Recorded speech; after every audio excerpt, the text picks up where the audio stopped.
May kalit sa pagtunga sa Brigada News FM Cebu kining usa ka lalaki kauban ang iyang inahan ug amahan ug misumbong sa iyang nahimong kasinatian nga pagpangharas. Si Dudong naghangos pa nga mison sa istasyonan ug nisaysay nga gikan siya nagpatimbang sa iyang mga puthaw ug uban pa nga mga pinaningkamutan niya nga mapatimbang.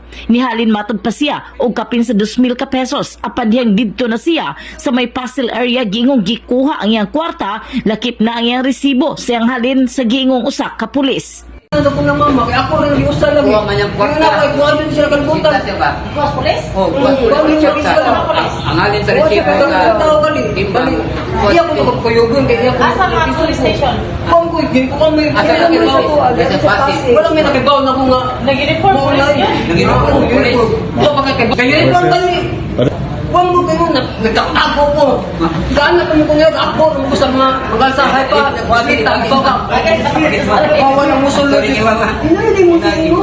Bawal ang musulod. Hinay naman mo. Para di mo, hinay. Kung magadungog kusog kayo. Diyang ubanan na unta nato ang maong lalaki aron isumbong sa kapulisan ang hitabo kaniya ni kalit kini sa pagawas og misutoy og lakaw palayo. Ni pasabot ang iyang inahan nga daw anaa pa sa pagka-shock ang iyang anak kini gumikan sa gingong personal nga problema.